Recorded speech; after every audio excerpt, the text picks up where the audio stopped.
യേശുവിൻ്റെ പീഡാനുഭവരംഗങ്ങൾ. An Catherine എമറിച്ചിൻ്റെ ദർശനങ്ങൾ.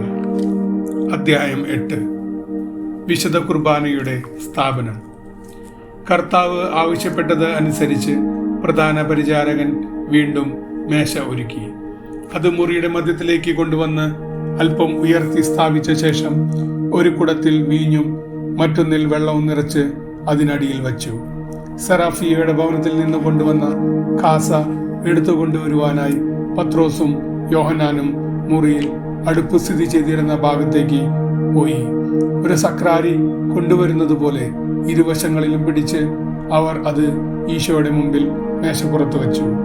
അവിടെ പെസഹ ഭക്ഷണവേളയിൽ ഈശോ മുറിച്ച് പകുതി വച്ചിരുന്ന അപ്പത്തിനരികിലായി ഒരു തുണിയുടെ മേൽ ദീർഘവൃത്താകൃതിയിലുള്ള ഒരു പാത്രവും അതിൽ നല്ല വെളുത്ത നിറത്തിലുള്ള 3 പുളിപ്പില്ലാത്ത അപ്പവും ഉണ്ടായിരുന്നു. കൂടാതെ വീഞ്ഞും വെള്ളവും അടങ്ങുന്ന ഒരു ഭരണിയും 3 പെട്ടികളും സജ്ജീകരിച്ചിരുന്നു. പെട്ടികളിൽ ഒന്നിൽ കട്ടിയുള്ള എണ്ണയും മറ്റൊന്നിൽ ദ്രാവക രൂപത്തിലുള്ള എണ്ണയും ഉണ്ടായിരുന്നു. മൂന്നാമത്തേതിൽ ഒന്നും ഉണ്ടായിരുന്നില്ല. പണ്ടുകാലത്ത് ഭക്ഷണമേശയ്ക്കിരിക്കുന്നവർ അവസാനം ഒരേ അപ്പത്തിൽ നിന്ന് ഭക്ഷിക്കുകയും ഒരേ പാത്രത്തിൽ നിന്ന് പാനം ചെയ്യുകയും പതിവായിരുന്നു. അവരുടെ സഹോദര സ്നേഹവും സൗഹൃദവും പ്രകാശിപ്പിക്കാനും പരസ്പരം സ്വാഗതം ചെയ്യാനും വിട പറയാനും ആയിരുന്നു ഇത്. ഈ വിഷയത്തെ സംബന്ധിച്ച് വിശുദ്ധ ഗ്രന്ഥത്തിൽ എന്തോ സന്ദേശം അടങ്ങിയിട്ടുണ്ട് എന്നാണ് എൻ്റെ വിചാരം. കേവലം പ്രതീകാത്മകമായ ഒരു കർമ്മം മാത്രമായിരുന്ന ഈ പതിവിനെ അന്ത്യത്താഴ ദിവസം ഈശോ ഏറ്റവും വിശുദ്ധമായ ഉദാശയുടെ നിലയിലേക്ക് ഉയർത്തി. കയഫാസിന് മുമ്പിൽ ഈശോക്കെതിരായി ഉന്നയിക്കപ്പെട്ട ആരോപണങ്ങളിലൊന്ന് അവിടുത്തെ പെസഹാചരണത്തിൽ പുതുമകൾ കൊണ്ടുവന്നു എന്നതായിരുന്നു. എന്നാൽ പുരാതന കാലത്തുണ്ടായിരുന്ന ഒരു പതിവാണിതെന്ന് വിശുദ്ധ ഗ്രന്ഥത്തെ ആസ്പദമാക്കി നിക്കോദെമോസ് തെളിയിച്ചു. ഈശോ പത്രോസിന്റെയും യോഹന്നാന്റെയും ഇടയിലിരുന്നു. വാതിലുകൾ അടയ്ക്കപ്പെട്ടിരുന്നു. ഗാംഭീര്യം സ്ഫുരിക്കുന്ന രീതിയിൽ എല്ലാം നിർവഹിക്കപ്പെട്ടു. കാസ കവചത്തിൽ നിന്ന് പുറത്തെടുത്തു. പ്രാർത്ഥിച്ച ശേഷം സഗൗരവം ഈശോ തന്റെ അപ്പസ്തലന്മാരോട് സംസാരിച്ചു. അത്താഴത്തെ പറ്റിയും അവിടെ നടക്കുവാൻ പോകുന്ന മുഴുവൻ കർമ്മങ്ങളെ പറ്റിയും ഒരു വിശദീകരണം അവിടുന്ന് അവർക്ക് നൽകി. ഒരു വൈദികൻ മറ്റുള്ളവരെ കുർബാന ചെല്ലാൻ പഠിപ്പിക്കുന്ന രംഗം അത് എന്നെ ശക്തമായി ഓർമ്മിപ്പിച്ചു.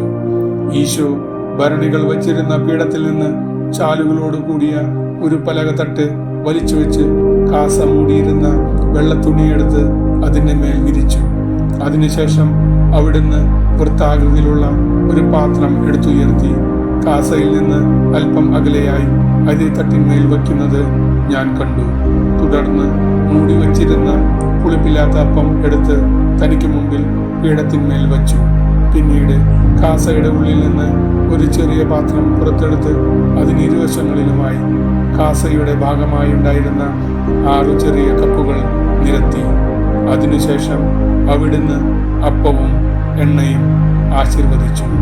തുടർന്ന് അപ്പം വച്ചിരുന്ന പാത്രം ഇരു കൈകളിലും പിടിച്ചുപൊക്കി കണ്ണുകൾ ഉയർത്തി പ്രാർത്ഥിച്ച് അത് സമർപ്പിച്ച ശേഷം മേശപ്പുറത്ത് വെച്ച് മൂടി. തുടർന്ന് അവിടുന്ന് കാസ എടുത്തു. പത്രോസ് കുറച്ചു വീഞ്ഞും യോഹന്നാൻ കുറച്ചു വെള്ളവും അതിൽ ഒഴിച്ചു. ഒരു ചെറിയ സ്പൂണിൽ അല്പം വെള്ളമെടുത്ത് അവിടുന്ന് തന്നെ അതിനോട് ചേർത്തു. അതിനുശേഷം കാസ ആശീർവദിച്ച് പ്രാർത്ഥനാപൂർവം ഉയർത്തി സമർപ്പിച്ച ശേഷം വീണ്ടും മേശപ്പുറത്ത് വച്ചു. പുളിപ്പില്ലാത്ത അപ്പം വച്ചിരുന്ന പാത്രത്തിന്റെ മുകളിൽ പിടിച്ചിരുന്ന ഈശോയുടെ കൈകളിൽ ആദ്യം പത്രോസും ശേഷം യോഹന്നാനും വെള്ളമൊഴിച്ചു. കാസയുടെ അടിയിൽ പിടിച്ചിരുന്ന സ്പൂൺ കൊണ്ട് ആ വെള്ളത്തിൽ കുറച്ചെടുത്ത് അവിടുന്ന് അവരുടെ കൈകളുടെ മേലും ഒഴിച്ചു. അതിനുശേഷം വെള്ളം വീണ ആ പാത്രം മേശയിലൂടെ മാറ്റി വെച്ച് മറ്റ് അപ്പസ്തലന്മാർ എല്ലാവരും അതിൽ കൈ കഴുകി. ദിവ്യബലി അർപ്പിക്കുന്ന രീതിയെ ശക്തമായി ഓർമ്മപ്പെടുത്താൻ പര്യാപ്തമായിരുന്നു ഈ ചടങ്ങുകൾ. ദിവ്യനാഥന്റെ പെരുമാറ്റം കൂടുതൽ ആർദ്രവും സ്നേഹനിർഭരവുമായി കൊണ്ടിരുന്നു. തനിക്കുള്ളതെല്ലാം തന്നെ മുഴുവനായും അവർക്ക് നൽകാൻ പോവുകയാണെന്ന് അവിടുന്ന് ശിഷ്യന്മാരോട് പറഞ്ഞു. സ്നേഹം രൂപാന്തരപ്പെട്ടതായി അവിടുന്ന് കാണപ്പെട്ടു. പ്രകാശമാനമായ ഒരു നിഴൽ പോലെ തോന്നത്തക്ക വിധം അവിടുന്ന് സുതാര്യനായി തീരുന്നത് ഞാൻ കണ്ടു. അപ്പം പല കഷ്ണങ്ങളായി മുറിച്ച് ഒരു പാത്രത്തിൽ വച്ച ശേഷം അതിൽ ഒന്നിന്റെ മൂല ഒടിച്ച് കാസയിലിട്ടു. പരിശുദ്ധ കന്യക അത്താഴമുറിയിൽ സന്നിഹിതയല്ലായിരുന്നുവെങ്കിലും ഈ നിമിഷം അവൾ ആത്മീയമായി ദിവ്യകുദാശ സ്വീകരിക്കുന്നതായി എനിക്ക് തോന്നി. എങ്ങനെ സംഭവിച്ചു എന്ന് എനിക്കറിയില്ല. നിലം തൊടാതെ അവൾ മുറിയിലേക്ക് പ്രവേശിച്ച് ദിവ്യകുദാശ സ്വീകരിക്കാനായി കർത്താവിനെ സമീപിക്കുന്നതായി എനിക്ക് അനുഭവപ്പെട്ടു. താൻ അവളോടൊത്ത് ആത്മീയമായി പെസഹ ഭക്ഷിക്കുമെന്നും അത് സ്വീകരിക്കുന്നതിനായി എപ്പോൾ അവൾ ഒരുങ്ങണമെന്നും അന്ന് രാവിലെ ബഥനിയായിൽ വെച്ച് ഈശോ അവളോട് പറഞ്ഞിരുന്നു. അവിടുന്ന് വീണ്ടും പ്രാർത്ഥിക്കുകയും പഠിപ്പിക്കുകയും ചെയ്തു. അവിടുത്തെ വാക്കുകൾ അഗ്നിയും പ്രകാശവും പോലെ അധരങ്ങളിൽ നിന്ന് പുറത്തു വന്ന് യൂദാസ് ഒഴികെയുള്ള അപ്പോസ്തലന്മാരിലേക്ക് പ്രവേശിച്ചു. അപ്പക്കഷണങ്ങൾ വച്ചിരുന്ന പാത്രമെടുത്ത് അവിടുന്ന് അരുളി ചെയ്തു, എടുത്തു ഭക്ഷിക്കുവിൻ, ഇത് നിങ്ങൾക്ക് വേണ്ടി നൽകപ്പെടുന്ന എൻ്റെ ശരീരമാകുന്നു. ആശീർവദിക്കുവാൻ അവിടുന്ന് തൻ്റെ വലതുകരം നീട്ടി. ഉജ്ജ്വലമായൊരു പ്രകാശം അപ്പോൾ അവനിൽ നിന്നുണ്ടായി. അവിടുത്തെ വാക്കുകൾ തേജോമയമായി. ജ്വലിക്കുന്ന ഒരു വസ്തു പോലെ അപ്പം അപ്പസ്തലന്മാരുടെ അധരങ്ങൾക്കുള്ളിൽ പ്രവേശിച്ചു. പ്രകാശം അവരെ വലയം ചെയ്തു. എന്നാൽ യൂദാസ് മാത്രം പ്രകാശിതനായില്ല. ഈശോ ആദ്യം പത്രോസിനും പിന്നീട് യോഹന്നാനും അപ്പം കൊടുത്തു. പിന്നീട് അടുത്തു വരുവാൻ യൂദാസിനോട് ആജ്ഞ കാണിച്ചു. ആരാധ്യമായ ഈ കുദാശ മൂന്നാമത് സ്വീകരിച്ചത് യൂദാസായിരുന്നു. എന്നാൽ കർത്താവിന്റെ വാക്കുകളും അതിന്റെ ഫലവും കുറ്റക്കാരനിൽ പ്രവേശിക്കാതെ അവയുടെ ദിവ്യ സ്രോതസ്സിലേക്ക് തന്നെ തിരിച്ചു പോകുന്നതായി കാണപ്പെട്ടു.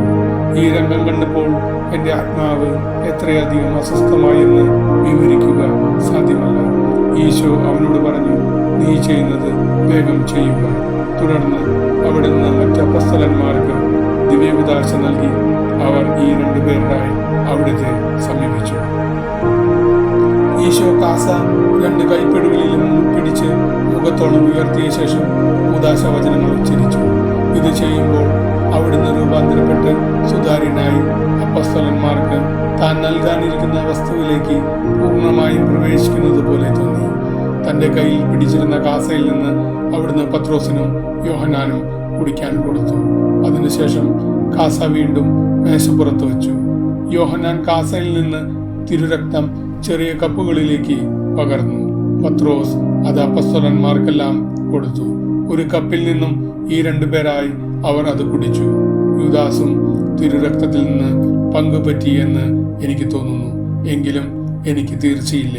സ്വന്തം സ്ഥാനത്തേക്ക് തിരിച്ചു പോകാതെ അവൻ ഉടനെ അത്താഴമുറി വിട്ടുപോയി. ഈശോ അവനോട് എന്തോ ചെയ്യാൻ ആവശ്യപ്പെട്ടതായിരിക്കുമെന്ന് മറ്റ് അപ്പസ്തലന്മാർ കരുതി. പ്രാർത്ഥിക്കുകയോ നന്ദി പ്രകാശിപ്പിക്കുകയോ ചെയ്യാതെയാണ് അവൻ പോയത്. അനുദിന ഭക്ഷണത്തിനു ശേഷമോ ജീവദായകമായ അപ്പത്തിൽ പങ്കുപറ്റിയതിനു ശേഷമോ കൃതജ്ഞത പ്രകാശിപ്പിക്കുന്നതിൽ ഉപേക്ഷ കാണിക്കുന്നത് എത്ര പാപകരമാണെന്ന് ഇതിൽ നിന്ന് മനസ്സിലാക്കാം. യൂദാസ് വാതിൽക്കൽ എത്തിയപ്പോൾ 3 പിശാചുകൾ ചുറ്റും കൂടുന്നത് ഞാൻ കണ്ടു. ഒന്ന് അവന്റെ വായിലേക്ക് പ്രവേശിച്ചു, മറ്റൊന്ന് മുമ്പോട്ട് ഓടിച്ചു, മൂന്നാമത്തേത് അവന് മുമ്പേ പോയി. സമയം രാത്രിയായിരുന്നു. അവ അവന് വെളിച്ചം കാണിക്കുന്നത് പോലെ തോന്നി. ഒരു ഭ്രാന്തനെ പോലെ അവൻ മുന്നോട്ടോടി. നമ്മുടെ കർത്താവ് കാസയിൽ ശേഷിച്ചിരുന്ന ഏതാനും തുള്ളി തിരുരക്തം അതിനുള്ളിൽ ഉണ്ടായിരുന്ന ചെറിയ പാത്രത്തിലേക്ക് ഒഴിച്ച ശേഷം കൈവിരലുകൾ കാസയ്ക്ക് മുകളിൽ പിടിച്ചു. പത്രോസും യോഹന്നാനും വെള്ളവും വീഞ്ഞും അവയുടെ മേൽ ഒഴിച്ചു. അവിടുന്ന് അവർക്ക് കാസയിൽ നിന്ന് കുടിക്കാൻ കൊടുത്തു. ശേഷിച്ച ഭാഗം ചെറിയ കപ്പുകളിലാക്കി മറ്റ് അപ്പസ്തലന്മാർക്കും കൊടുത്തു. കാസ തുടച്ച് ശേഷം തിരുരക്തം ഒഴിച്ചു വെച്ചിരുന്ന ചെറിയ പാത്രം അതിനുള്ളിൽ വെച്ച് അതിന്മേൽ കൂദാശ ചെയ്ത അപ്പകഷ്ണങ്ങൾ ഇരുന്നിരുന്ന താലവും വെച്ച് കാസ മൂടിക്കെട്ടി 6 ചെറിയ കപ്പുകളുടെയും മധ്യത്തിൽ വെച്ചു. യേശുവിന്റെ ഉത്ഥാനത്തിന് ശേഷം ആരാധ്യമായ കൂദാശയുടെ ശേഷിച്ച ഭാഗം സ്ലിഹന്മാർ ഒരുമിച്ച് സ്വീകരിക്കുന്നത് ഞാൻ കണ്ടു. കൂദാശ ചെയ്ത അപ്പവും വീഞ്ഞും നമ്മുടെ കർത്താവ് ഭക്ഷിക്കുന്നതായോ പാനം ചെയ്യുന്നതായോ ഞാൻ കണ്ടതായി ഓർമ്മിക്കുന്നില്ല. മെൽക്കിസെദെക്കും അപ്പവും വീഞ്ഞും സമർപ്പിച്ചപ്പോൾ അവയിൽ നിന്ന് രുചിച്ചില്ല. ഈശോ അത് സ്വീകരിച്ചെങ്കിലും പുരോഹിതർ എന്തുകൊണ്ടാണ് അവ സ്വീകരിക്കുന്നതെന്ന് എനിക്ക് വ്യക്തമാക്കി തന്നിരുന്നു. സിസ്റ്റർ എമറിച്ച് പെട്ടെന്ന് മുകളിലേക്ക് നോക്കി എന്തോ ശ്രദ്ധിക്കുന്നത് പോലെ തോന്നി. ഈ വിഷയത്തെ സംബന്ധിച്ച് ഏതോ വിശദീകരണം അവൾക്ക് ലഭിച്ചു. എങ്കിലും താഴെ പറയുന്ന വാക്കുകൾ മാത്രമേ അവൾക്ക് ഞങ്ങളോട് പറയാൻ കഴിഞ്ഞുള്ളൂ. അത് വിതരണം ചെയ്യുന്ന ദൗത്യം മാലഹമാരെ ഭരമേൽപ്പിച്ചിരുന്നെങ്കിൽ അവർ അതിന്റെ ഭാഗഭാഗുക്കളാകുകയില്ലായിരുന്നു. എന്നാൽ പുരോഹിതന്മാർ അതിൽ പങ്കുപറ്റുന്നില്ലെങ്കിൽ വിശുദ്ധ കുർബാന നഷ്ടപ്പെട്ടു പോകും. അവരുടെ ഭാഗഭാഗിത്വം വഴിയാണ് അത് സൂക്ഷിക്കുന്നത്. വിശുദ്ധ കുർബാനയുടെ സ്ഥാപനത്തോടനുബന്ധിച്ച് യേശുവിന്റെ പ്രവർത്തനങ്ങൾക്കെല്ലാം അവാച്യമായ ഗാംഭീര്യവും ക്രമവും ഉണ്ടായിരുന്നു. അവിടുത്തെ ഓരോ ചലനവും പ്രൗഢമായിരുന്നു. അപ്പസ്തലന്മാർ അവരുടെ പക്കലുണ്ടായിരുന്ന തുകൽ ചുരുളുകളിൽ പല കാര്യങ്ങളും രേഖപ്പെടുത്തുന്നത് ഞാൻ കണ്ടു. ദിവ്യകർമ്മങ്ങൾക്കിടയിൽ പല പ്രാവശ്യം നമ്മുടെ വൈദികർ ചെയ്യുന്നത് പോലെ അവർ പരസ്പരം തലകുനിക്കുന്നതും ഞാൻ ശ്രദ്ധിച്ചു.